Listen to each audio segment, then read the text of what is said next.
At the northern border of the Crassus kingdom, Duke Elion, who is the lord of the northern frontier, gathers his entire troop ready to take on the undead army heading straight for the city. Standing in the presence of the undead army lets Elion realize that the undead army is way beyond what he and his soldiers can handle. Among them is the undead knight, Durian, who puts fear in everyone he comes across. Durian is said to be so powerful that even 10 high-ranking knights fighting to the death doesn't guarantee a win against him. The soldiers see this and start to freak out. They tell the Duke that they have no chance against the undead army, and it would be best if they retreat. The soldiers believe that it would be best if they prepare a siege rather than face the undead army straight on. The Duke understands their fear because he is also scared, but he lets his people know that the northern wall has fallen already.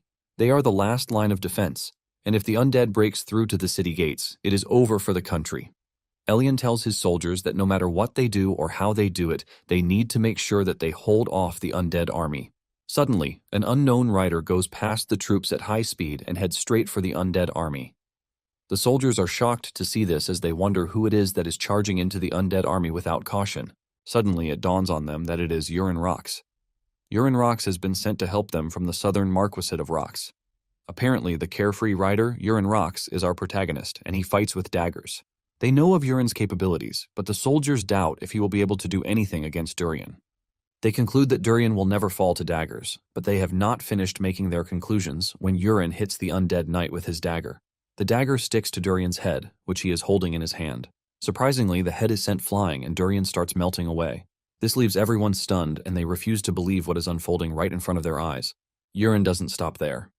He continues throwing daggers into the zombie soldiers and one by one, they melt away. In no time, Urin is standing all alone, while all that is in front of him is nothing but dust left from zombie bodies.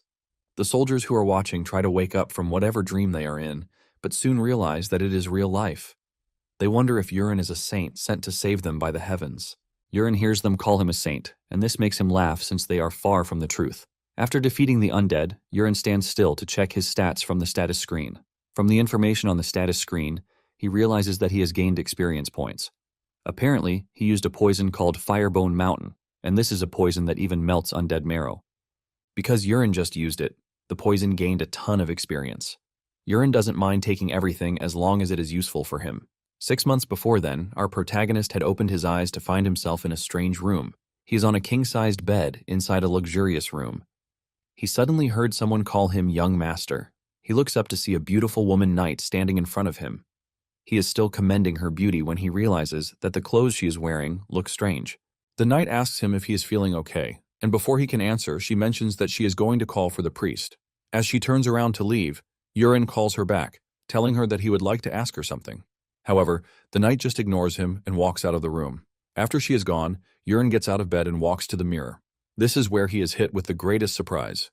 He screams in agony when he realizes that he is some chubby, ugly dude with a beatable face. Urin starts questioning everything that he knows, wondering where his handsome middle-aged body has disappeared to. He cannot believe that he has transformed into an ugly, chubby brat. He starts to panic, wondering if he is in a dream or something. He is thinking of going back to sleep so he can wake to his original body when the priest enters the room. The priest is accompanied by the head of the house and the female knight. The head of the house looks absolutely terrifying as he stares down at Urin. The priest holds Urin's hand to check his pulse. While the priest is doing this, the head of the house calls Urin a total disgrace, wondering why he finally decided to wake up. Urin is crippled in fear as he wonders who the scary man is. The priest urges the head of the house to calm down since Urin just woke up, and he can punish him later. The priest checks Urin's body and reveals his surprise that he is not badly injured. In fact, his mind is stable and all of his injuries are gone. The priest says this is a relief, but the head of the house argues with him, saying Urin is better off dead. Things escalate as the man screams at Urin, telling him that he beat his fiancée. Urin is genuinely confused about everything that is happening, and the old man continues with his nagging, saying Urin is 19 years old and he still hasn't grown up. The head of the house screams again, telling Urin that he is useless since his brother has been able to awaken his aura. Urin, on the other hand, is getting fatter by the day. At the mention of the word aura, something clicks in Urin's head. The man then tells Urin to apologize to her when he recovers. Urin is confused by what the man means by her. This earns him another round of nagging as the man reminds him that he is talking about his fiancée, Ilya. The man lets Urin know that he is done for if his fiancée doesn't forgive him. Urin is forced to ask again so he can know if he heard right. The man repeats Ilya's name and he tells him to stop disgracing the Rox family any longer. The man then ends his statement by calling him his name, Urin. At this point, Urine confirms his fear, realizing that he is Urine Rocks. Since he is Urine Rocks, he concludes that the man is Marquis Willington Rocks. The man hears this and he gets mad. He immediately turns around to smack Urine on the face, asking him why he has so much audacity to call his own father by his name. Urine falls to the ground, and before Willington can beat him any further, the priest and the female guard hold him back. Urine remains on the floor as he starts rethinking all of his life's decisions.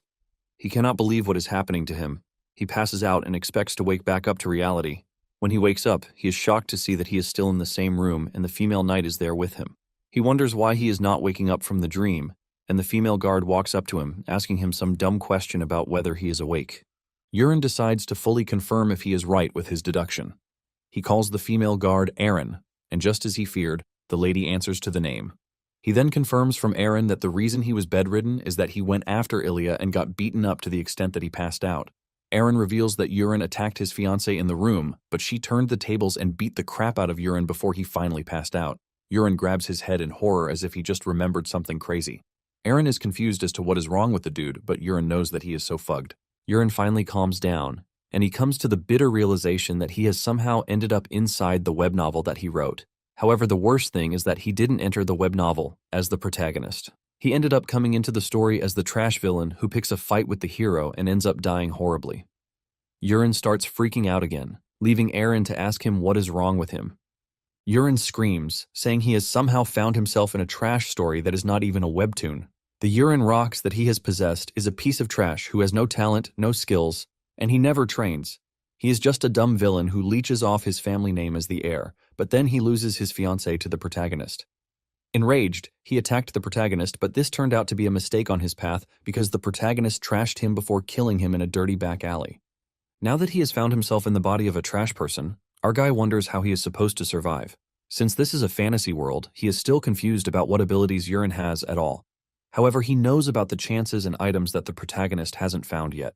Urine comes to the conclusion that his only chance is to prepare quickly. He tries getting off the bed, but his body is too heavy because of the fat, and he crashes to the ground. Aaron quickly runs over to check on him. She asks him if he is all right, but with frustration written all over his face, he tells Aaron that he is far from fine. Just then, Urine realizes that he can finally see the status screen. With this, he is able to see Aaron's stats. Aaron's trait is the level 2 Swift Sword, a clear mind, level aura, level adaptation, and, for her affection level toward Urine, it is 0. Urine is glad to have been able to summon the status window, and he tells Aaron that she is free to leave because he is feeling much better. Aaron adheres to his instructions and starts to leave. As she walks away, Urine focuses on her stats. He is not surprised since Aaron is built to be stronger than most regular knights. But he is surprised that her affection level is 0. Urine is particularly worried that there is an affection option on the status window. Urine wonders if this option is there because he mostly played dating sims in the past. He can't believe that the world building in the world he has found himself in is total trash. He then thinks back on the affection option, wondering if it is the reason Aaron is acting all strange. However, he leaves this aside and decides to check the mirror again. He is so pissed about the trash body that he has. Just then, the status window opens up so he can see his stats. He is excited to check his stats, but the excitement soon falls into the bin when he sees the rubbish stats that he has. For his special condition, the system lets him know that he is suffering from morbid obesity, which is pretty obvious, by the way. For his trait, he has the Eye of the Creator, but this is still on level 1. He is also blessed with the 4 Heavenly Venom Arts, but this section is still locked. However, his synchronizing rate is 99.9%. Urine realizes that only one of his abilities stands out, and this is the 4 Heavenly Venom Arts. Suddenly, it dawns on him that the Venom Arts were adopted from the wuxia webtoon that he loved. This is a webtoon that has an attractive heroine. Also, the Poison and Hidden Weapons martial art is the 4 Heavenly Venom Arts. At this point, Urine realizes that this world is a mashup of everything that he knows before. Just then, it dawns on him that he might have a chance if he actually learns the 4 Heavenly Venom Arts. Urine smiles, believing that he has found a ticket to his survival. Apparently, there is a prestigious sect from the Sichuan province, and they appear in the Chinese wuxia novels. They are a clan that specializes in poisons and silent assassinations with toxin-laced hidden weapons. Urine is left to wonder why the Sichuan Tang clan is in this world, since the world is supposed to be a medieval fantasy world. Later on, Willington learns from Aaron that Urine has gotten to his feet. He asks her how Urine is feeling, and she reveals that he doesn't appear to be good yet, since he stumbled when he tried to stand. Aaron says Urine's body is still in poor condition. Willington also adds that the priest said his injuries are healed, which he finds pretty strange. Willington asks Aaron if she thinks anything is strange with Urin's behavior since he is usually stubborn, but he easily agreed to apologize to Ilya when he suggested it earlier. Willington doesn't want to believe that Urin has had a sudden personality change. Willington is confident that by the next day, Urin will be back to his normal self, who is always causing trouble. However, Aaron thinks otherwise. She has faith in the fact that Urin will come around one day. Willington is shocked to hear this from Aaron.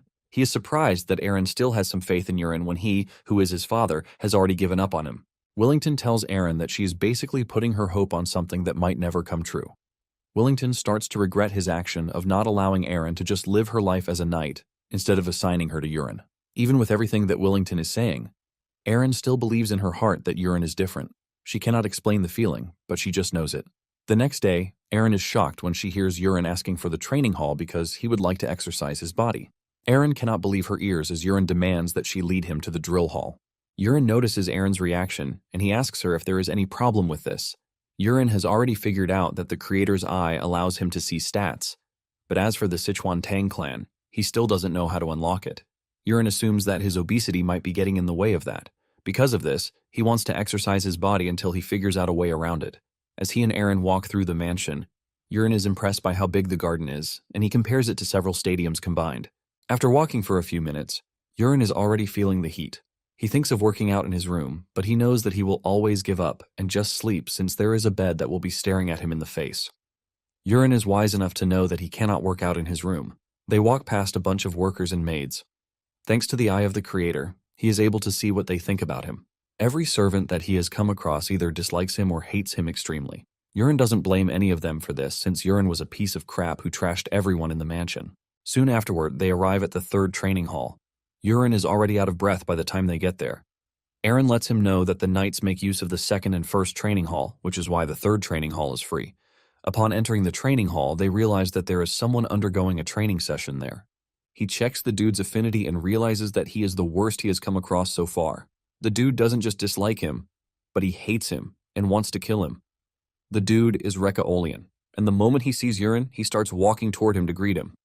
He acts all cool since Aaron is there, but deep down, Urin knows that the dude cannot wait to take his head off his neck. Recca asks Urin why he has come to the training yard, but Urin freaks out, calling the guy's name. Recca smiles, telling Urin that he didn't know he still remembers him.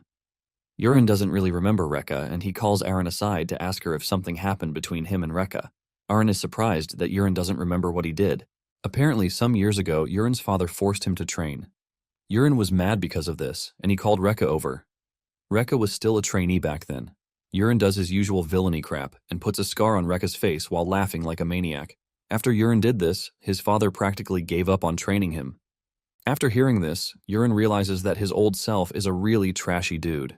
Urin is not ready to sit around and see what Recca is going to do to him. He suggests that they run out of there.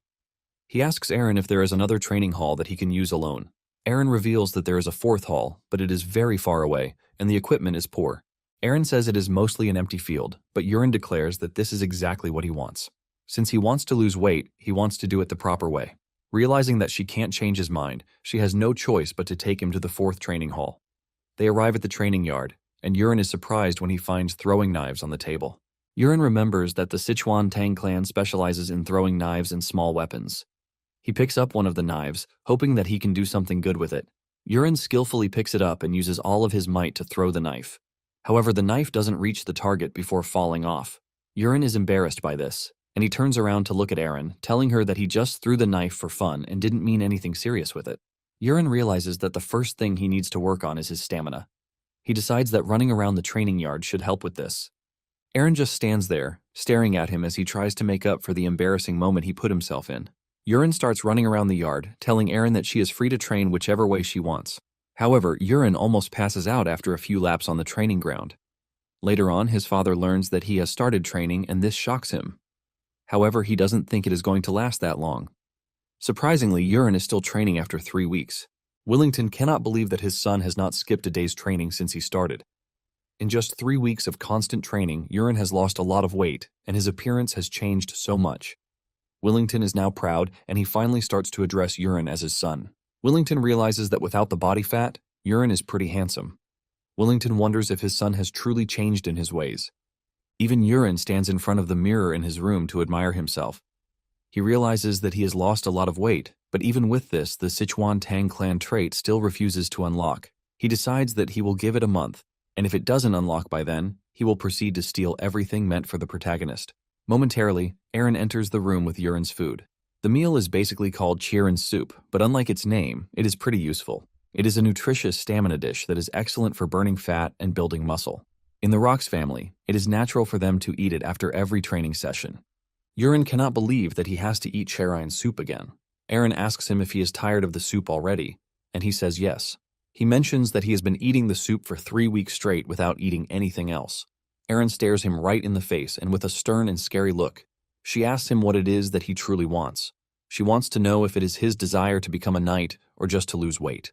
Urine declares that he would like to become a knight, and Aaron tells him that he has no choice but to eat the Chirin soup because even the head of the house still eats it after he is done training. Aaron tells Urine to stop complaining and just eat the soup. Urine has no choice but to agree to it after Aaron's lecture. Aaron might not be comfortable with the soup, but he knows that it has helped him over the 3-week course. Urine decides to just keep eating the soup until he finally gets tired.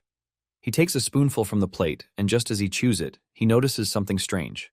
He figures out that the soup tastes very different from the other days. However, he continues eating until the status window suddenly opens, telling Urine that he has ingested poison.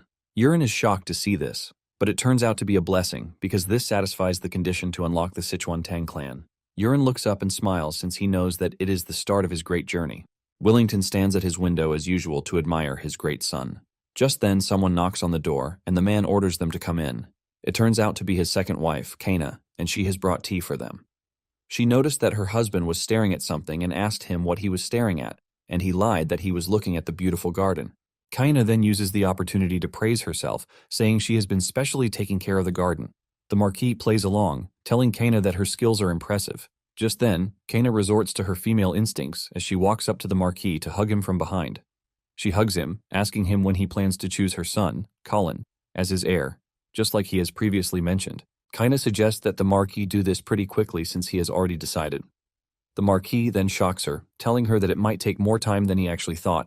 Kana gets more serious, reminding the Marquis that he promised to name Colin his heir within the month. Willington admits that he said this, but tells Kana that she must have heard about the fact that Urine has suddenly come to his senses.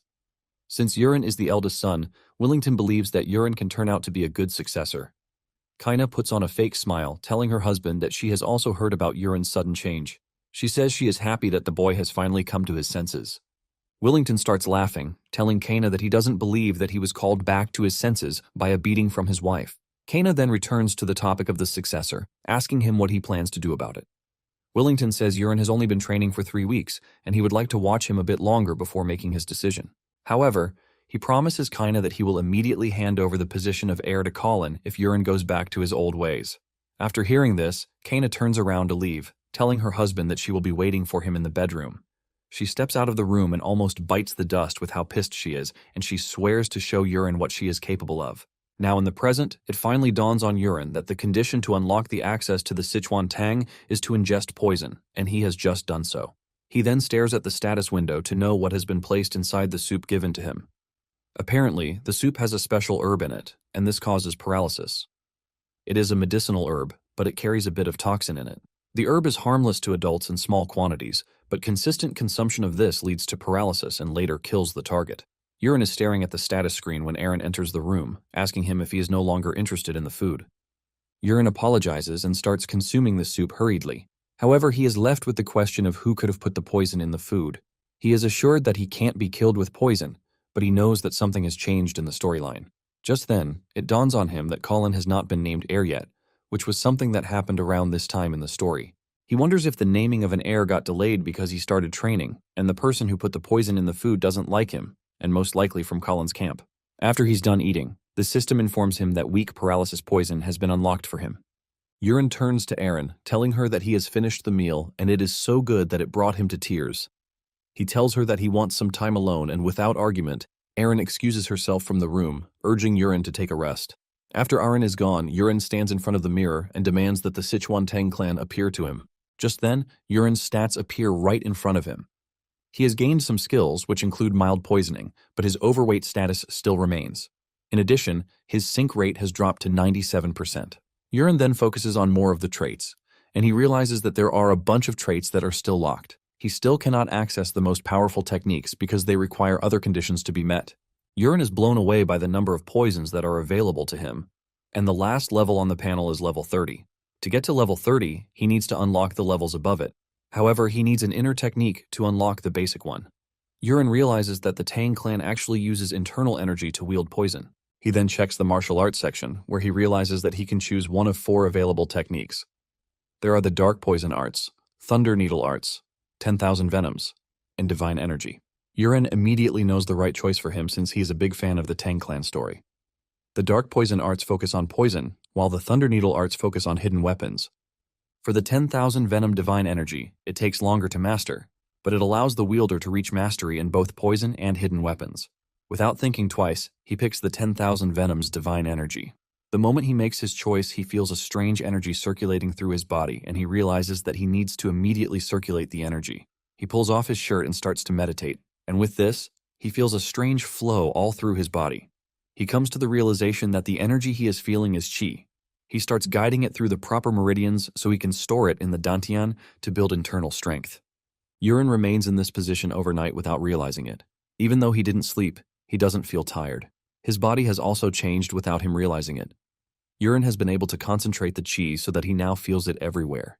He can even tell the number of birds outside his window without even turning to see them. Urine checks out his 10,000 Venom's Divine Energy and finds out that he is currently at the 1-star level, which grants him 10% of the total power. Suddenly, a familiar aura approaches his door, and when the person opens up, it turns out to be Aaron. Aaron enters the room to find Urine on his bed, meditating. She is surprised when she realizes that Urine didn't sleep overnight, telling him that it is quite dangerous. She suggests that Urine rest for the day, but Urine refuses, telling Aaron that he is going to training. Urine assures Aaron that he feels great and he is in top condition, so he has to train. Aaron then steps outside so she can prepare breakfast, but she notices that Urine is getting bulked up. When he arrives at the training yard, Urine picks up one of the throwing knives. He stands in front of the target, and to his surprise, a crosshair appears right in front of his eyes, just like a first-person shooter game. With this, he is able to precisely aim at the target, and he throws the knife with all of his strength while Aaron watches him. The knife hits the target with ultimate precision, shocking Aaron. By doing this, Urine unlocks the Tang clan's hidden weapons. Aaron cannot hold it in as she walks up to Urine, asking him what he just did. Urine plays dumb, telling Aaron that he also has no idea what happened. He believes that it is as the results of the past month's training are starting to show. Aaron debunks this, since she doesn't believe it is so. Urine realizes that this will be the first time he will see Aaron totally flustered, and he suggests that he try throwing the knife one more time. Urine can feel the fiery inner energy surging from his body when he throws something. With this, he takes an even better pose and he throws the knife faster and stronger. The knife hits the target right in the middle and cracks it, leaving Aaron totally stunned. Aaron stares Urine right in the face, pointing out the fact that he just shattered the target board. Urine just smiles, but he knows having the crosshair appear in his eyes is basically a cheat code for him. Apparently, Urine once loved an FPS game called Battle Attack, and he even came first in the cafe tournament held for the game. Aaron screams at Urine, asking him what he just did. Urine ignores the question and asks Aaron if she can feel anything from him. Aaron thinks it through before answering, telling him that he has lost quite a bit of weight since the day before. When she mentions the weight aspect, Urine is shocked.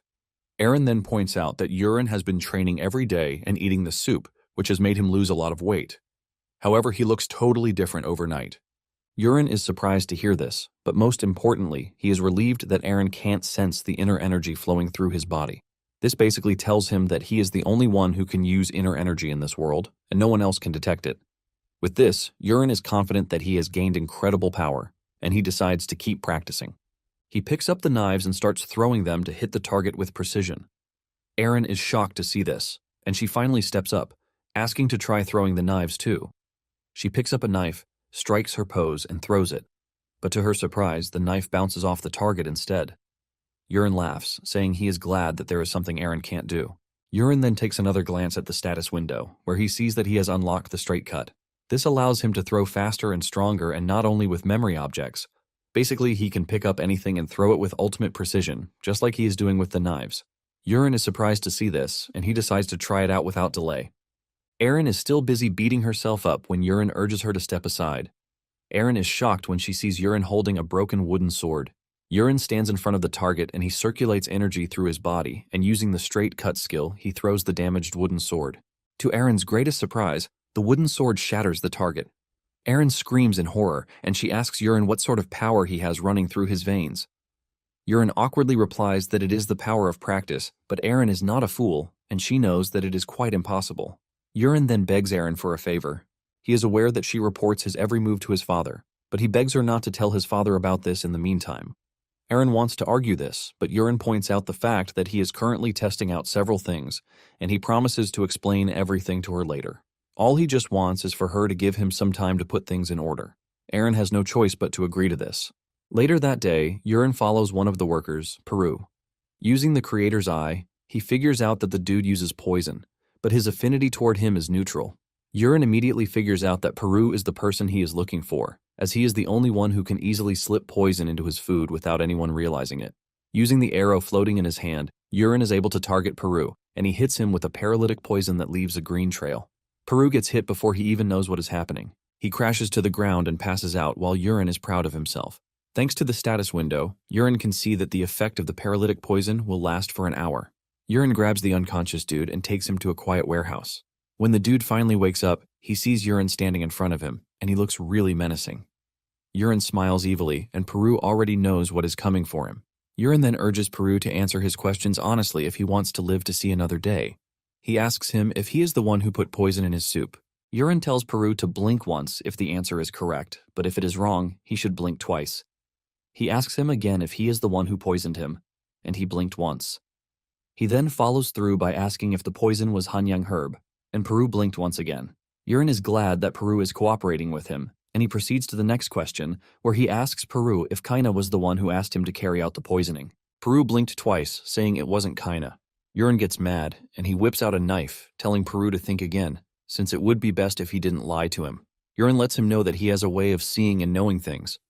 He assures him that he is going to cut his throat if he lies to him. Urine then asks the question again, and surprisingly Peru maintains his answer, saying the order didn't come from Kaina. Urine figures out that Peru is not lying, but he is left to wonder just who might have ordered him to be poisoned. Urine decides to find that out later, and he whips out a pill, telling Peru to swallow it. He lets him know that it is a paralytic poison, and he pushes the pill into his mouth. After Peru has swallowed it, Urine lets him know that he now has just 1 month to live. Urine assures Peru that all of his internal organs will melt away if he doesn't take the antidote within the space of 1 month. Since Peru doesn't want to die, Urine tells him that he will have to start following his orders. Peru trembles in fear, realizing that he has put himself in a compromising position. Urine then places his hand on Peru's head and uses his power to release the paralytic poison. With this, Peru can finally move and speak. Urine then asks the question again, demanding to know who ordered Peru to poison him. Peru finally reveals the truth, saying it was Knight Captain Karox Livingtane. Urine is shocked to hear this, and Peru reveals that Karox is planning to kill Urine by illness within the year. It turns out that Karox is Kaina's older brother, and he got the role of Knight Captain, thanks to her marriage to the Marquis. Urine is relieved that he is not totally wrong since Karox is Kaina's brother, which makes them accomplices. Urine then hands Peru a piece of paper, and written on the paper is a list of poisons. Since Peru is very knowledgeable in poisons, Urine believes that he can help procure them from the black market. Urine tells Peru to get the money he needs from Karox and gather every single poison on the list. Urine wants Peru to bring the poisons to him, and he orders him to start with the one he already has with him. Peru is shocked, and he asks Urine why he needs poisons. But Urine coldly replies, telling Peru that he never gave him permission to ask questions. Peru quickly apologizes, and Urine tells him that he is free to leave. Before leaving the room, Urine tells Peru that he wants a load of poison in his food from that moment forward. Peru hears this, leaving him in total disbelief. When Urine gets to his room, he starts celebrating because he managed to trick Peru into believing that there is actually poison in his system. What Urine fed him was just dried leaves that he lumped together. Urine then realizes that it is imperative that he learns the Sichuan Tang clan martial arts. Apparently something terrible will happen very soon, and he needs to be ready. The following night, Peru visits Urine to show him the poisonous herbs he has with him. He places them on a table, and Urine takes a good look at them. The first one is the Hanyang herb. The second one is Yekrupka. The leaf among them is called the wooden vein leaf. Peru is shocked that Urine knows all the poisons like they were nothing. Unknown to Peru, Urine can see their names via the status window. Urine asks Peru why he has the other poisons with him when he could have easily killed him with the Hanyang herb alone. Peru reveals that Hanyang herb takes a long time, and once resistance is developed, it actually lasts longer. However, mixing Yakropka after Hanyang herb symptoms begin will increase the effects. Basically, poisons become more deadly when combined. Yurin then asks Peru how he learned all about poisons, and he reveals that he was sold to the Livingtane family when he was 8, and he trained under a poison master there. Yurin asks him if there are others like Peru and Livingtane. He replies that they were initially 20 kids, but they all died, leaving him as the sole survivor. Yurin is not surprised by this because kids with low affinity for poison will die when they are exposed to toxins, but he notices that Peru hates the Livingtane family. He plans to use this to his advantage. After their discussion, Yurin commends Peru for a job well done, and he lets him know that he is free to go for the day. After Peru's departure, Yurin gets down to the consumption of the poisonous herbs. As he eats them, he gets the notifications from the status screen, but he soon reaches his limit and the system urges him to engage in a breathing meditation. Yurin does as the system suggests, and he manages to get the pain under control while meditating. The next morning, Aaron enters the room to find Yurin in a state of meditation, but his body is now streamlined like a perfect bodybuilder. Aaron is shocked by what she is staring at, but on the other hand, Yurin has managed to upgrade the 10,000 Venom's energy to stage 2. He acquires a bunch of martial arts techniques and poison techniques in the process too. Aaron is about to start talking about Yurin's body when she perceives something rotten in the room. Yurin doesn't know what to tell Aaron since he knows the reason behind the unpleasant smell. Apparently, when one's inner energy rises and their martial arts level up, the body releases a bulk load of waste at once. Since the room is stinking and the odor is obviously coming from him, Yurin offers to open the window, but Aaron screams at him not to open the door. She tells Yurin to head to the bathroom instead. After he is done bathing, Yurin and Aaron head out. Yurin is pleased with himself as he has been able to acquire a new skill, the Soryong footwork. It is from the Tang family, and it is a perfect technique for fast movement, assassination, and evasion. Yurin is glad that he is learning skills that only show up in wuxia novels. Yurin is so glad that he is carried away while they walk on the road until Aaron snaps him back to reality. Aaron asks him why he is walking like a drunk all of a sudden. She wants to know if his body is not feeling well, but Yurin quickly assures Aaron that he is fine. With this, the two continue moving, but Yurin can't stop practicing his new move as he walks on the road like a drunk. Aaron then asks him if he is truly going to the first training hall to undergo training for the day. Aaron reminds Yurin that there are a bunch of knights in the training hall, but Yurin assures Aaron that she has nothing to worry about. Yurin claims that he is only going there to see how the other knights go about their daily training sessions. Moments later, they arrive at the training hall, and just as expected, there are knights practicing their sword skills while screaming like maniacs. They are shocked when Yurin and Aaron enter the training ground. Initially, they don't recognize the handsome dude who is behind Aaron, since he has changed a whole lot. It finally dawns on them that the person they are looking at is Yurin, the Lord's son. They can't believe how much weight Yurin has lost during training. The knights believe that Yurin used some kind of sorcery to reduce his weight. While they are whispering, Yurin can clearly hear all of them thanks to his inner energy. Aaron then points to a huge dude in front of them. She lets Yurin know that he is a trainee knight, but because of his good form, he will soon become a junior knight. Yurin takes a closer look and soon realizes that the dude is Kryde. He is part of the main character in the novel, and he later becomes an ally to the protagonist. Yurin didn't know about Kryde's life before he met the hero. Yurin is pleased with the fact that Kryde is in the mansion because it might turn out to be a good thing for him later on. However, he is focusing on something else for the day. All the knights in the training hall hate his guts, and most of them just want to kill Yurin. Yurin stares at them, wondering if they are going to be his test subjects. Yurin picks up a sword and decides to start with a poison named Prolonged Poison. It is still at level 1, and once ingested, it spreads to all the organs in moments. He activates the poison and remotely hits one of the knights with it. The knight crashes to the ground with his friends asking him if he is okay. They ask him if he needs to use the toilet, but he says no while rolling on the floor in pain. The knights realize how terrible the situation is and immediately suggest that they call for a priest. Suddenly, the knight gets back on his feet saying that the pain is gone. The others are shocked by this and they wonder if the dude was just messing with them. The dude tries to let them know that he was not faking it and he was truly in pain, but none of them believe him. Yurin has seen how this works and he decides to try out the soul-killing smoke. This is a smoke that creates illusions, causing fear and confusion within a set range.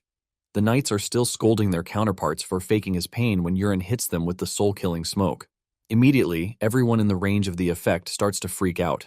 Apparently, a scary monster is standing in front of them, ready to devour them. They fall to the ground, pissing their pants while Yurin laughs in the distance. Aaron, on the other hand, is confused as to what is happening. The situation becomes even worse for the affected knights as several monsters appear before them, tormenting them. When Urine has had his fill of pleasure, he takes off the illusion since he doesn't want to wait for the knights to start attacking each other. An argument ensues between them as they claim they all look like monsters. Urine decides that he is done with the day's experiment, but he is pleased with the way things went. Urine then tells Aaron that it is time for them to go back. Aaron is shocked since they have not done anything meaningful since they arrived. Urine claims that the training hall is noisy, and he suggests that they go to the 4th training hall instead. Moments later, one of the maids showed up to inform the two that a guest had just arrived at the mansion. Urine wonders who the guest is, and he soon learns that his fiancée, Ilya Marcus, has come to see him. While waiting for Urine, Ilya already has plans to cancel their engagement together. When Urine enters the room where she is waiting, Ilya's face turns red, and everything she has planned to do before seeing Urine starts flying out of her head, and they are replaced with questions. Before entering the room to see Ilya, Urine had analyzed the situation.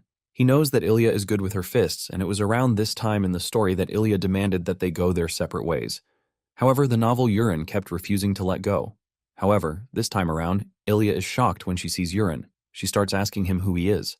Urine is surprised by the question, and he lets Ilya know that it is none other than him. Ilya still doesn't want to believe as she starts freaking out, while Urine just calms her down, telling her that it's been a while. Ilya admits that she actually heard that Urine lost weight, but she assumed that it was a false rumor. Ilya says it hasn't been 2 months since she left, and she starts wondering how Urine is able to change that much in a short space of time. Urine then reveals that he was able to change that much because he trained really hard.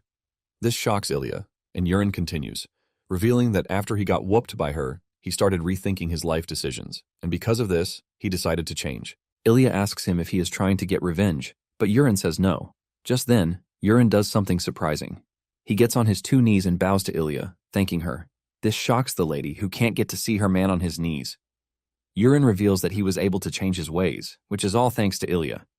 Urine lets Ilya know that he is truly sorry for what happened between them, but assures her that he will understand if she wants to break off the engagement. Ilya is dumbfounded when she sees this, leaving her to start questioning Urine's identity. Urine shocks Ilya again by admitting that he was a piece of trash. Urine knows that everything that happened is not his fault, but the idiot who was the former inhabitant of the body. However, the reason Urine is so passionate about asking for forgiveness is that Ilya is not just a simple heroine, but her Sword Queen trait, with her own trait, makes her get stronger and stronger over time. Later on in the story, she was able to save the fallen hero and even cut down the main villain. This was made possible thanks to her Sword Queen trait. Urine doesn't care if they break off the engagement, as long as he is able to repair the relationship and make Ilya his ally. Just then, Ilya asks Urine if he is serious about what he said, and he says yes. However, this is not enough for Ilya, as she demands that Urine swear by what he said. Ilya unleashes her aura, making her appear very dangerous while making the request. Urine cannot believe that Ilya will suffocate him with her scary aura, but it seems that he has seen the scene somewhere else before. Ilya then tells Urine to swear that he will not go back to his old ways, and if he breaks the oath, Ilya will be the one to beat him to death. Hearing this, Urine is shocked since this is the same line that Ilya said to the protagonist, not Urine. Urine then decides to show Ilya that he is not messing around. He activates the 10,000 poisons, and the energy from his body consumes Ilya's aura. Urine then tells Ilya that he swears not to go back to his old ways. Ilya's face turns red from excessive blushing, but she manages to keep it in, and she tells Urine that she will be watching him. She lets him know that one more mistake from him means the engagement is off. Urine is shocked that Ilya is not breaking off the engagement. When Ilya meets with Willington in his chambers, the man is also shocked, just like Urine when he learns that Ilya will not be breaking off the engagement. The Marquise is forced to ask Ilya why she is not breaking off the engagement. Ilya then mentions that her father has always told her that people can't be fixed, and when she heard the rumor that Urine had changed, she was curious. She wondered if he had gone back to the weak and kind Urine that he was when he was a kid. But to her greatest surprise, Urine was a completely different person. Because of this, Ilya is taking the risk to trust Urine one more time. However, Ilya lets the Marquis know that she will beat Urine to death if he ever goes back to his old ways. The Marquis is relieved to hear this, and he urges Ilya to take good care of Urine. Ilya stands up to leave, and the Marquis urges her to stay a few days, but she refuses, revealing that she already told her father that she is coming to break off the engagement. The Marquis then suggests that she should at least see Urine train before she goes, but she refuses again, saying she doesn't want to distract him. Later that day, the Marquis calls Urine to his room. He teases him when he enters the room, asking him who he is. Before Urine can start freaking out, the Marquis quickly reveals that he is only pulling his legs. Willington pats his son on the shoulders to commend him for how hard he has been working. Willington asks Urine if he knows why he called him, and he tells his father that it must be about his nightly training. His father is glad that he has gotten wise too. The Marquis believes that it is time Urine learns the swordsmanship of the Rox family.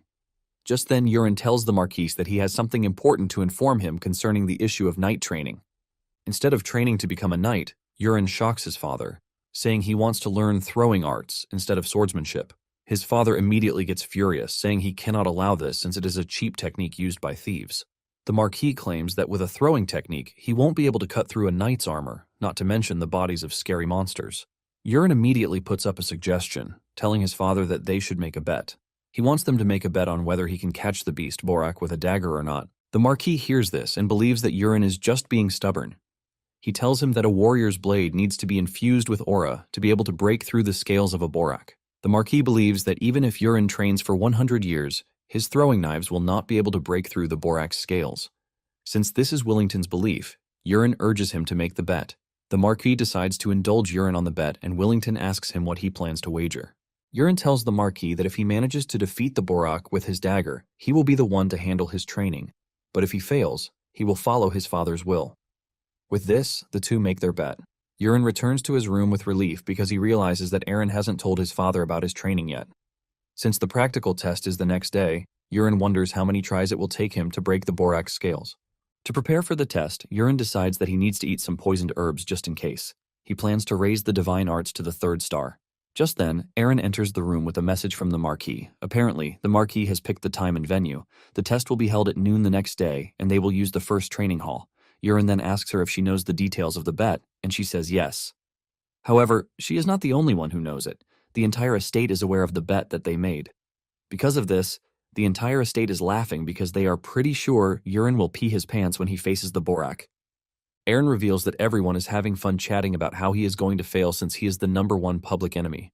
This gets to Urine, and he asks Aaron if everyone is coming to watch the test. Aaron replies that the Marquis allowed it, so the training hall will be packed with people. Urine sighs when he hears this, but then he asks Aaron for her thoughts. Aaron bows her head while saying she believes that the following day will be Urine's day. That night, Urine did as promised, and he increased the divine arts to the 3rd star. The next day, Urine is shocked when he realizes that the training hall is packed with people as if they are there to watch an arena match. Before the exam begins, Urine assures his father that he is ready, but he points out the fact that the entire area is packed with people. His father reveals that it was his intention to tell only his magician, but for some reason, the news spread everywhere. The Marquis then urges Urine to do well not to embarrass himself. Once everything is in order, the magician begins the summoning ritual to call forth the Borak. The summoning is successful, and a monster appears from the smoke. Urine is excited to physically see a monster that he, as the author, created with words. Apparently, Borak is an ocean monster with a height of 150 centimeters. Immediately, the monster emerges from the summoning circle, and the spectators start to panic. Urine is shocked to see what the Borak looked like since it is a monster that he came up with when he was eating a rockfish sashimi at a restaurant and couldn't think of monster ideas. Urine doesn't show any sign of fear in front of the Borak since he can only see a cute monster if only its arms were taken away. Suddenly, the monster comes charging at Urine. It almost catches Urine while he is zoned out, but thanks to his slick movement, he is able to dodge the attack. Since the monster is charging at him without warning, Urine decides to get serious. He whips out one of his throwing knives to test how strong the Borak scales are. Surprisingly, a target appears in front of him, pointing to a particular area on the monster's body, and Urine assumes that it is the monster's weak point. He decides to try out this hypothesis, and he throws the knife in the direction of the target. The knife penetrates the target, causing the monster to scream in pain before crashing to the ground, dead. Urine is disappointed that the Borak died with just one hit. The Marquis and the spectators are left in awe when they see this happen. The entire hall soon roars in celebration of Urine defeating the Borak. The magician steps into the training hall to officially announce that Urine has defeated the Borak. The Marquis leaves his seat and rushes over to Urine to ask him how he managed to take down the Borak in just a hit. Urine awkwardly replies that he only aimed well and he managed to hit the mark.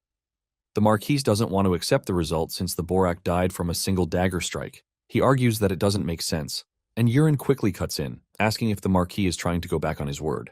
Just then, the magician tells the Marquis that Urine targeted the Borak's arm where there are no scales. Upon hearing this, the Marquis screams at Urine, telling him that he was able to defeat the monster out of sheer luck. Urine doesn't want to argue with his father, as he tells him that he won the bet, even if it was a lucky throw or not. Urine turns to walk away, but his father tells him to do the test one more time. Urine doesn't want to agree until the Marquis increases the stakes. He tells Urine that he will grant him one wish if he manages to win the second round. Urine is excited to hear that he gets to have a wish. However, the Marquis switches things up, saying his opponent will not be the Borak but a knight. Urine's father asks him if he is okay with the new rules, and he says yes. Urine doesn't really care who his opponent is because this might actually be his chance, since he might be going up against Karox. However, he decides to let things be since he still needs Karox to supply Peru with money to get the poison that he needs. The Marquis then suggests that they start with a trainee knight. Urine asks his father if he can choose his opponent, and he gives him the go-ahead to do so. Without hesitation, Urine chooses Kryde as his opponent. Moments later, Kryde comes rushing to the arena from where he is. He bows to the Marquis, who tells him that he has a task for him. Kryde assures the Marquis that he will follow whatever instructions he lays out. Just then, Willington points to his son and he tells Kryde to teach the brat a proper lesson. Kryde is shocked when he hears this, and the Marquis notices this. He immediately asks him if he can't do it, but Kryde tells the Marquis that he is up to the task. Suddenly, Urine says something outrageous. He tells Kryde that he is going to throw only 3 daggers at him, and if he manages to block all 3, he wins the match. The Marquis is shocked to hear this, and he tells Kryde to put his arrogant son in his place. Meanwhile, Kryde's friends in the arena are teasing him, telling him that if he loses, there will be no dinner for him. One even tells him that he will have to do 100 laps around the training ground if he loses. Before the match starts, Urine hears a girl's voice among the spectators, telling him that he can do it. This is enough motivation for Urine as he whips out his dagger, ready to take on Kryde. Just as they are about to start the match, several target areas appear on Kryde's body, stunning Urine. Urine is worried that he might kill Kryde the same way he killed the Borak, but he can't afford to do this. Urine then decides to try something else. He uses so much force to throw the dagger, and it hits Kryde's blade, leaving a loud sound like that of a cannon, shocking everyone in the arena. The dagger falls off, and the Marquis picks it up, wondering how an ordinary dagger is able to produce that much force. Kryde's sword has suffered a dent, and the force from the throw leaves him shaken. Urine subtly tells Kryde that he is now warmed up, but he lets him know that the first throw is a warning. Urine lets him know that the next throw is going to pack a punch. Urine believes that Kryde will not die from what he is about to do since he is a supporting lead character. Urine then throws his dagger once again, and as it spins toward Kryde, he tries blocking it with his sword, but this leaves a loud bang and a cloud of smoke. This shocks everyone, including the Marquis. When the smoke clears, Kryde is completely shaken, and his sword has shattered. Kryde's sword falls from his hand, and the Marquis walks up to his son. He demands they go somewhere private to talk, but Urine reminds his father that the match is not over yet since he still has 1 dagger left. Willington's eyes light up in fear, and he tells Urine not to take things too far. Urine then suggests that they hear from Kryde himself. Urine walks up to Kryde, telling him to raise his head, and he asks him if he would like it to end the way it is. Urine reminds Kryde that he is a knight in training and he is not supposed to accept such a trash outcome. Since bringing things to a definite end is the way of the knight, Urine then asks Kryde again if he is ready to give up. Kryde stutters before demanding that they give him a new sword. Kryde's aura swirls around him, while revealing his determination not to back down. Everyone, including the Marquis, is blown away that Kryde is still a knight-to-be, but he has already awakened his aura. Apparently, this is what Urine wants from the start. Kryde has a trait, the Berserker, which only manifests at a breaking point. Since Kryde has improved his defense by awakening his aura and entering Berserker mode, Urine believes that it is time he tries out a higher-level technique. Kryde urges Urine to throw his dagger, but the Marquis is surprised that Kryde could manifest an aura that is so much that it can be compared to the talent of a high-ranking knight. He wonders what his son would do in this situation. Urine aims his dagger and throws it. However, this time around, the dagger spins as it approaches Kryde. Kryde is shocked as he is left in disarray, wondering why the dagger is slow, unlike the others. Kryde gets mad, believing that Urine is messing with him. This time around, he decides to raise his sword to try and block the dagger, but before he can hit the dagger, it spins past his sword. Kryde cannot recover from this, and he ends up getting hit in the shoulder. However, the dagger manages to slow down before it reaches Kryde's shoulder bone. Even with this, Kryde still feels immense pain as he falls to his knees, screaming in pain. Everyone is shocked to see this, leaving them to wonder what just happened. Since the dagger was very slow and Kryde is screaming in pain, his fellow knights tell him to stop faking it. They assume that he is acting that way because he doesn't want to disgrace Urine. Unknown to them, Urine infused the last throw with more internal energy, which is why the pain is extreme. Just then, the Marquis calls Urine, telling him that they need to talk, but he lets him know that he has won the bet already. Urine walks up to Kryde, and he places his hand on the site of the injury. Urine starts absorbing the internal energy lodged in his shoulder, and with this, the pain disappears, shocking Kryde. Kryde stands on his feet, and he bows to Urine, thanking him. Cried also apologizes for assuming that Yurin was looking down on him because of the dagger's speed. Cried admits that the dagger throw is an impressive art, and he believes that Yurin couldn't have learned it in such a short space of time, making him believe that Yurin has been hiding his true strength all along. Cried then starts whispering, asking Yurin if he was hiding his power because some secret faction is targeting the Marquise's house. When Yurin hears this, he realizes why Cried is always by himself. Cried is the type of dude who actually likes conspiracy theories. Cried then bows to Yurin, assuring him that he will be there to help when he wants to fight against the secret organization. Because of their short interaction with each other, Cried's favorability for Yurin jumps to 26%. Yurin is happy to hear this, and he assures Cried that he will be seeing him around. As Yurin walks away, Cried screams, telling Yurin that he is going to spread the news that he is a good guy. Yurin, on the other hand, is glad that he is getting close to Cried because he will one day destroy the Night Order by himself. Eren walks up to meet Yurin, and she commends him for a job well done. She then mentions that she has not seen Yurin use the last technique he used before.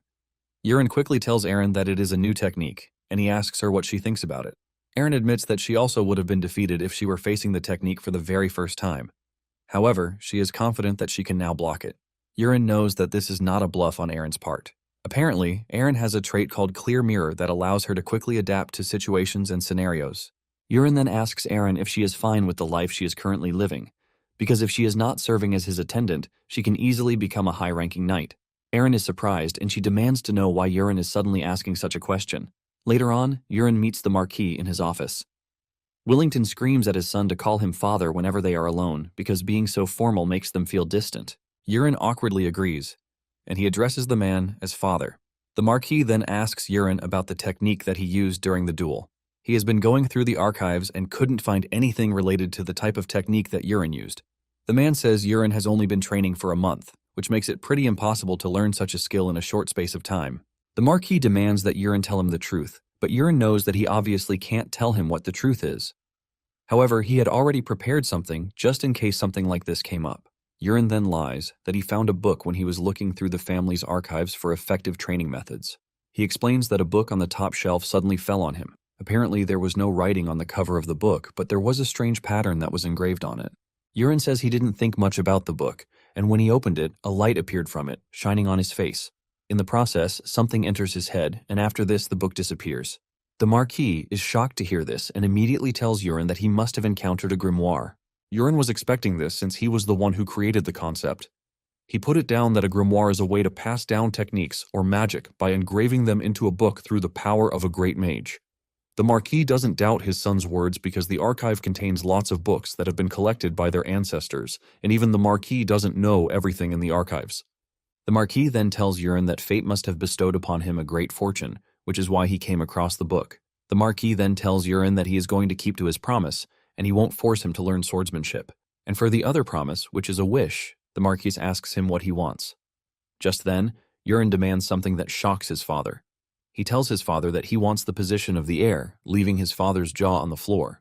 Yurin is surprised by his father's reaction, asking him if he cannot grant the wish if that is what he wants. His father reveals that it is actually within his authority to grant it.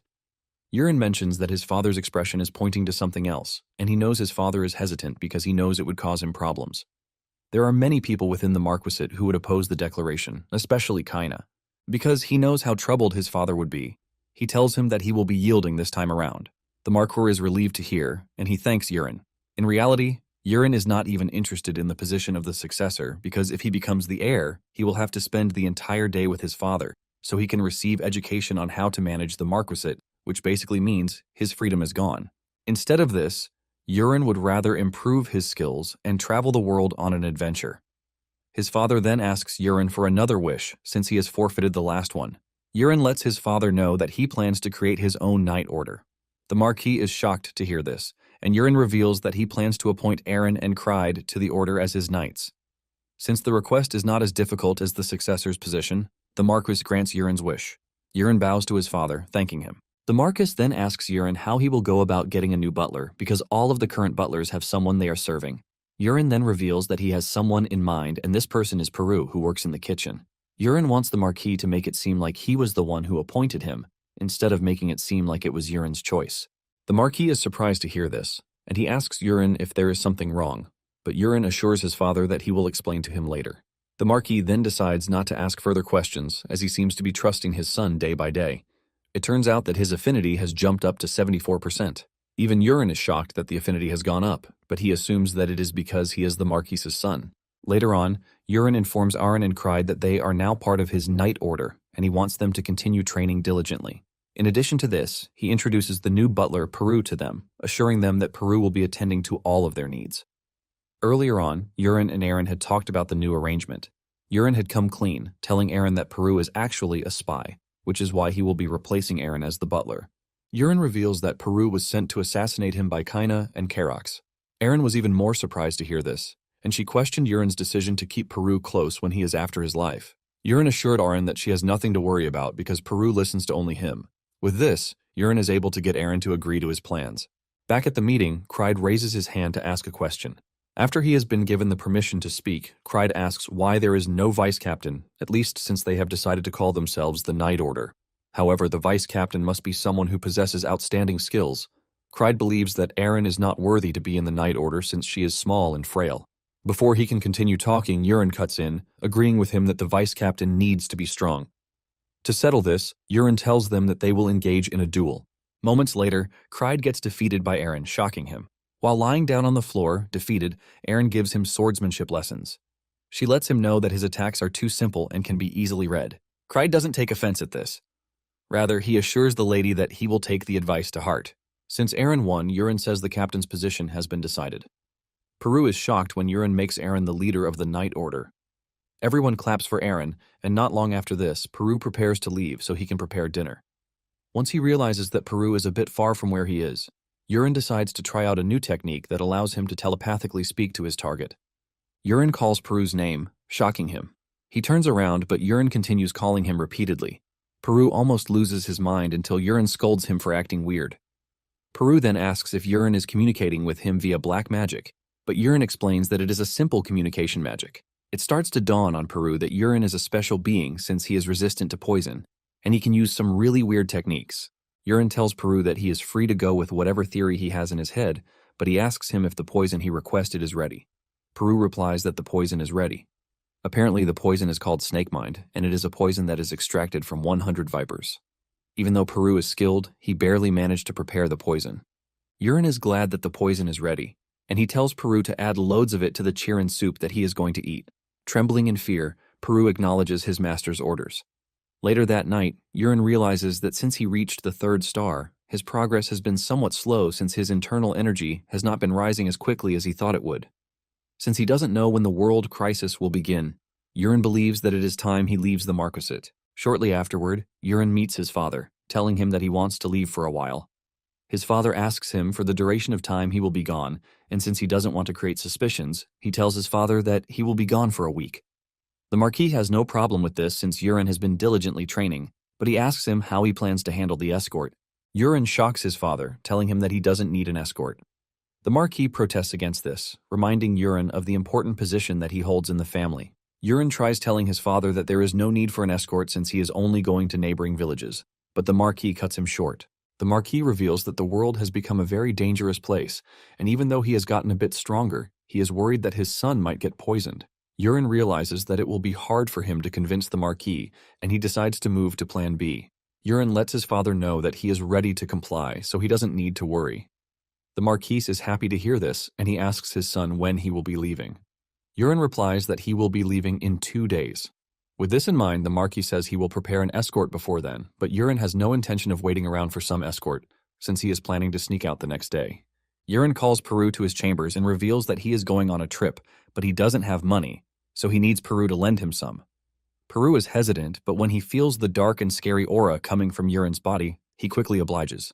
Urien then asks him if he still has his subspace pouch with him. Urien had earlier seen the pouch with him. Apparently, the subspace pouch is a common setting in fantasy novels, and it is a mysterious pouch that can take about a ton of cargo. Peru has no choice but to give his subspace pouch to Urien too. Because of this, Urien is happy that he won't have to carry a bag with him. Urien then hands Peru the lump of dried leaves that he is disguising as an antidote. He tells Peru that it is a month's worth of antidotes for the poison in his system. Urien plays his card very well, telling Peru that he has been a worthy servant. Because of this, he assures Peru that he is going to give him the permanent cure very soon. The next morning, Urine leaves a letter and then sneaks out. He thinks he won't run into anyone until he runs into an old gardener, who is emitting a heavy aura from his body. He notices something strange about the old man, but he continues on his journey nonetheless. Moments later, Urine arrives at the Tower of Magic. He walks into the building, and when the attendant asks him what he wants, he basically tells him that he would like to use a warp. The attendant asks him if he has used it before, and he says no. The attendant reveals that they provide mileage points, which is like those of airplanes. The attendant asks Urine where he is headed, and he replies that Asura Castle. Because of how far the location is, the attendant tells him that his fee is 50 gold. After he is given the price, he is told to pay and sign the ticket. Urine already expected that the fee would be expensive, but he is thankful that Peru has enough money to give him. Urine decides to write a fake name, and he goes with Polion, which is a name he uses in online games. After he is done with the registration, Urine is taken to the room where the warping machine is located. The attendant tells him that the moment he hears a knock, it means he has arrived at his destination. Urine steps onto the machine, and it gives off a lightning signal. Moments later, Urine arrives at his destination. He is welcomed by another attendant, who tells him that he has arrived at the Asura Castle. Urine is shocked, since he didn't feel a thing. The old man lets him know that this is how it is because the Tower of Magic has designed the warping machine to give off a warping sensation. Urine is surprised by the name they gave to the phenomenon. He realizes that he might have given it the name instead of the intended ride comfort. With this, the attendant wishes him well, and once Urine steps out of the Tower of Magic, Urine is now in the Asura Castle, which is in the western region, unlike his homeland. The area looks completely different from the ones in his homeland, and there are lots of people in the region too. However, Urine is not concerned with that. As his major concern is the blacksmith alley, he asks one of the people he comes across and they describe it for him. Urine starts checking out the alleys, but couldn't find what he was looking for. It is already getting late, but he decides to check the last alley. He soon finds a blacksmith shop and he walks in. He asks the attendant if he knows of the person who goes by the name Unicorn Forge. The dude then tells Urine that there is no one with the name in the area, leaving Urine to start questioning himself. He believes that he misread it, but while he was thinking about this, the dude tells him that he is actually planning to name his shop that. When Urine hears this, he uses the creator's eye on the dude. He finds out that his name is Jirano, and he is a pretty good blacksmith. Urine grins like a kid when he sees this, as he realizes that he has finally found the right place. Urine then demands to see the weapons that he has made, and Jirano obliges. As they look through his creations, Urine asks Jirano how his business has been faring. Jirano claims his skills are not the best, which is why he is stuck in the back alley. In fact, whenever customers enter, they just take a look and leave. Because of poor sales, Jirano reveals that he doesn't know how much longer he can hold out. Urine then notices some swords hanging on the wall. One of the swords is a wind spirit sword, which has been imbued with the blessing of the wind spirit, Sylph. The sword increases attack speed, movement speed, and agility. The other sword is Flame Spirit Greatsword. It is a sword that has been imbued with the blessing of the lower fire spirit Salamander. The sword increases stamina, strength, and endurance. Urine then asks Jirano if he is the one who made the swords, and he says yes. However, he believes that after he finished making them, they turned out to be total failures. Apparently, the swords became so heavy that even someone strong can barely lift them, so no one ends up buying them. After he is done saying this, Urine knows that it is not Jirano's fault. The swords became heavy because unworthy humans touched them. Apparently, the sword will grant immense power to whoever is worthy. Since Urine knows this, he tells Jirano that he will be buying the swords, leaving Jirano totally shocked. Jirano thinks the swords are a failure, but Urine knows that both swords are perfect for Aaron and Cried. However, Urine is still after some other treasures. Suddenly, Urine asks the blacksmith if he has rusted weapons. Jirano has a bunch, and he brings them out. Jirano is surprised that Urine wants them since he already considered them a waste. Urine is glad that he met the bunch the same way he set it up. He dips his hand into the container and brings out a dagger, telling Jirano that he wants the dagger. Jirano is shocked since he wasn't the one who made the dagger. He only found it in the storage room and he has no idea how it got there in the first place. Jirano is shocked when Urine says he is going to be picking the dagger alongside the swords. Jirano concludes that Urine is only after defective stuff. Jirano tells Urine to give him just 2 gold coins, and he will give him the dagger for free. Urine is glad that he got a sweet deal, but he is the only one who knows how valuable the weapon is. Just then, he realizes that it is not only about the weapons, but about the blacksmith himself. Urine then offers him the chance to close down his shop and work for him instead, since he already said business is going so well for him. Jirano is shocked by the offer, and he reveals that it is coming too suddenly, which is why he doesn't know what to say. Jirano admits that he has thought about closing down, but he never thought he would get an offer like this. After he says this, Yurin decides to introduce himself to the blacksmith. Yurin introduces himself as the Invincible Spear, who is the protector of the South. After he is done with the title, he reveals his real name. Jurino is stunned when he realizes that he is standing in the presence of the Marquise's son. He immediately falls to his knees, apologizing to Yurin while saying he never expected someone as noble as him to enter his trash shop. Yurin urges the dude to stand up, but he refuses, and he demands that Yurin say everything he wants to say while his head remains on the ground. Realizing that he can't convince him, Yurin decides to speak. After hearing everything Yurin has to say, Jurino asks him why he would consider helping someone like him, and he replies that he is pretty talented. Jurino is surprised to hear Yurin say he has talent because he doesn't see himself in the categories of talented blacksmiths, since he gets scolded by his master every day. Yurin mentions that he has been going around checking other forges, but Jurino's shop stands out. Jurino asks him how his shop stood out from the rest, and Yurin lets him know that sincerity is the key. Yurin explains that he has seen the way he made his weapons and the extreme detailing about them. Because of this, Yurin lets him know that he will one day wake up as a special talent. This is something that Yurin made up on the spot, but he hopes that Jurino falls for it. Fortunately for him, he did, and Jurino reveals that he will follow him. Jurino then mentions that Yurin is different from the rumors he has heard about him. Yurin then decides that it is time he shows the blacksmith something interesting. Jurino watches as Yurin pinches his finger with the dagger and orders it to awaken. It turns out that the dagger is the relic of myriad forms, Agnes. Jurino's jaw hits the floor when the dagger starts to levitate with a white aura surrounding it. The blacksmith starts wondering what is happening. Apparently, the weapon is a legendary ego sword, and it was the protagonist who was supposed to get it.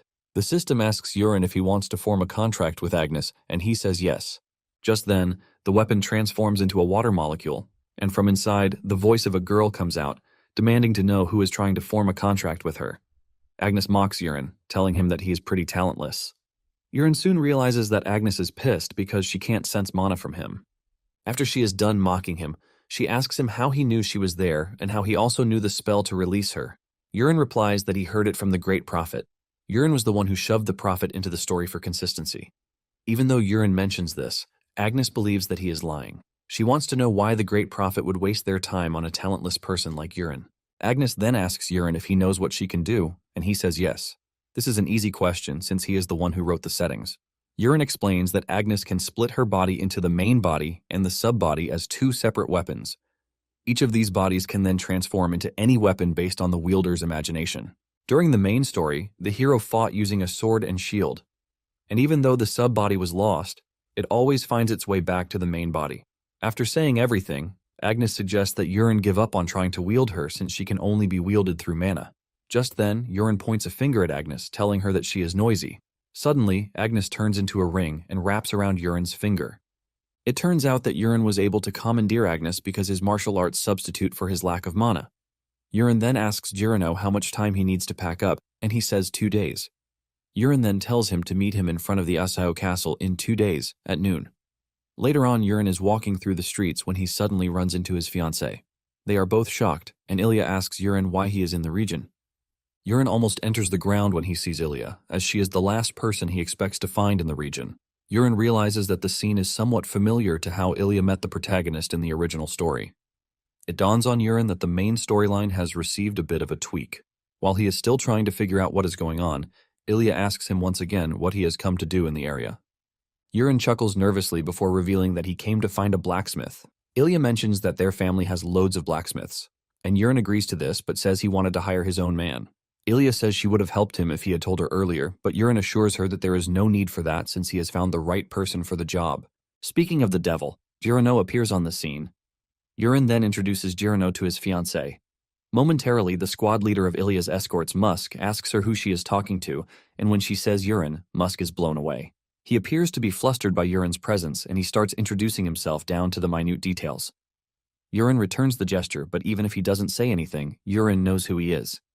He is the one who wrote the story, so there is no character hidden from him. Yurin knows that he is a background character who can't stand the poor. Apparently, it was supposed to take on another dimension in the novel. A hooded figure was supposed to block Musk's path and the night as they moved. Musk talked trash to the person, but at that moment the hero stepped forward. A fight breaks out, but Ilya manages to arrive on the scene just in time to stop the fight, and after this the two become Romeo and Juliet. Not long after this, the hero accompanied Ilya in battle and saved her from a life-and-death situation. Since he can't find the hero at the moment to get him to help, Yurin realizes that he has no choice. He has to save Ilya and prevent her from dying. Yurin then asks Ilya where they are headed, and she reveals that there are reports of raids by orcs near Asu Castle. Apparently, the orcs are growing in numbers, and Ilya and her squad have been given the order to wipe out the orcs. Just then, Yurin asks Ilya for a favor, and this is him escorting her. Ilya is shocked to hear this, and she demands to know why Yurin wants to come. Yurin simply replies that he wants combat experience since he is still in training. In addition to this, he tells Ilya that he would like to see her skills. Ilya lets Yurin know that it could turn out dangerous, but Yurin assures her that he can handle himself despite how frail he looks. Ilya thinks over it for a minute, and once she is done, she orders Musk to provide Yurin and the blacksmith horses. Musk protests against this, telling Ilya that they are not going on a picnic. In addition to this, he doesn't want them to let their guard down even if they are going up against ordinary orcs. Musk adds further that he can't sense a trace of mana from Yurin and the blacksmith. Musk continues rambling until Ilya gets serious and lets him know that she just gave him an order. Musk has no choice but to do this, but he is not happy with it, even though there is nothing he can do about it. As they ride for their destination, Ilya tells Yurin to always stay by her side since they are heading to a dangerous location. Yurin assures Ilya that he will follow her every move. It turns out that Yurin and Jirano are sharing the same horse, and Yurin urges him to hold on to him tight. With this, they start riding to the target destination. When they reach the presumed location, Ilya tells her team that they will have to split into teams of 5 to find the orc settlement. She urges them not to attack if they find it. She wants them to retreat and fire a signal flare. With this, the group split up. After hours of searching, one of the knights asks Ilya what they are to do since it is already getting late. Ilya then says they have no choice but to turn back and come back the next day. Suddenly, they see a signal flare in the air. However, another flare soon goes up in the air again. In no time, 4 flares go up in the air. Ilya then suggests that they head to the nearest flare, which is to the west. Her squad immediately follows her, but by the time they get there, all the soldiers are already dead. Ilya is horrified by the way the soldiers were all killed. One of the soldiers notices that the armor on their bodies was shattered, leaving them to wonder what sort of weapon hit them. Ilya then orders that they head to the south to check on the soldiers there. By the time they reach there, they meet the same horrific scene from where they are coming from. All the soldiers are already dead, and one of the knights suggests that they move to the next location. Ilya agrees with him, but Yurin stops them, saying they can't move at the moment. Ilya is shocked when Yurin says this, wondering what he meant by it. Yurin points out that the orcs are hunting down their soldiers and are currently winning. Yurin lets Ilya know that they are outnumbered and have no chance of winning. Yurin wants them to fire the signal and gather the rest of the troops. Just then, one of the soldiers screams at Yurin, telling him to keep his mouth shut because he is a nobody. The soldier blames Yurin for what is currently happening. While this is happening, Yurin remembers that the protagonist also got cursed at the same spot.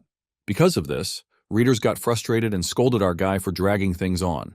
Hearing the soldier speak to him this way starts to fire up Yurin's PTSD. As he continues to ramble, Yurin tells him to shut his mouth. Yurin hits him with an attack before he can even realize it, and he falls off his horse.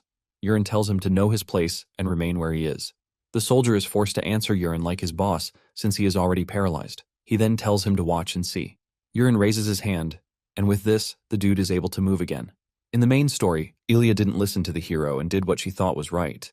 However, Yurin wants to see if it will be different this time around. He asks Ilya what her choice will be. Surprisingly, Ilya agrees with Yurin, and she orders her men to fire the blue signal flare immediately. She wants the troops to be gathered where they are. The soldiers do as told, and they fire the flares into the air. The soldiers then start tending to their fallen comrades, while the blacksmith walks over to Yurin to tell him that he is amazing. He says Yurin was able to make items move the way he wanted, but Yurin doesn't count it as a big deal. He asks Yurin if the soldiers are going to meet up with them, but Yurin lets him know that most of the soldiers won't make it. Apparently, Yurin knows what he is doing, and he is actually waiting for the real fight to come to him. Suddenly, a soldier comes toward their position, telling Ilya that they need to run. The soldier looks absolutely terrified, as if he had seen a ghost. Coming behind the soldiers is a bunch of scary and powerful orcs. Just the sheer numbers of the orcs send chills down the soldiers' spines. Ilya turns to Yurin and apologizes to him because he's about to die, and it is all her fault. Just then, Yurin tells Ilya not to worry because no one is dying. Just as he says this, he walks toward the orcs, shocking Ilya. Ilya is confused as she watches Yurin approach the orcs before summoning Agnes. He tells her that it is time they try what they have been practicing for the past 2 days. Yurin tells Agnes to generate iron bullets, and Agnes follows his orders. Apparently, this is a technique that Yurin acquired after reaching 3-star of the 10,000 Poison's body, but he has never had the chance to use it. The skill is called Black Iron. It releases concealed weapons filled with inner strength by detonating black iron bullets. The required weapon for this is a black iron bullet. Yurin then shoots the bullet at the orcs, and it lands in their midst without doing any damage, leaving the orcs to stare at Yurin like a fool. Suddenly, the bullet explodes, tearing apart every orc in its range. The remaining orcs are shocked when they see this, but Yurin is not yet done with them. Yurin recalls the bullet and launches it again. This time around, it pierces through the orcs before exploding and turning them to pulp. Yurin recalls the bullet again, and Ilya asks him what it is that he is throwing. Yurin reveals that it is called the Black Iron Blast. Yurin smiles at Ilya, promising to tell her the details about the weapon later. With Yurin's 2 consecutive attacks, he has drastically reduced the orcs. Ilya is motivated by this, and she immediately screams at her soldiers, telling them to get into action. She lets them know that they can win, and she urges them to strike down the rest of the orcs. Ilya charges forward, and her soldiers follow suit. Ilya slices off an orc's head as if it were tissue paper, and her soldiers also follow her lead. One of the orcs realizes that they are no longer a match for the soldiers and turns around to run. However, he runs into a red brick wall. The red brick wall turns out to be a giant red orc with a terrifying aura. The red orc grabs the escaping soldier by the head and crushes him. The soldiers and the rest of the orcs on the scene almost wet themselves at the sight of the terrifying monster in front of them. The red orc is so giant that regular green orcs look like peanuts compared to him. The red orc is also wielding a building-sized blade, but Yurin doesn't look surprised as he is already expecting the legendary red orc warrior Karuta. Yurin knows that they will all be done for unless they kill Karuta that very day.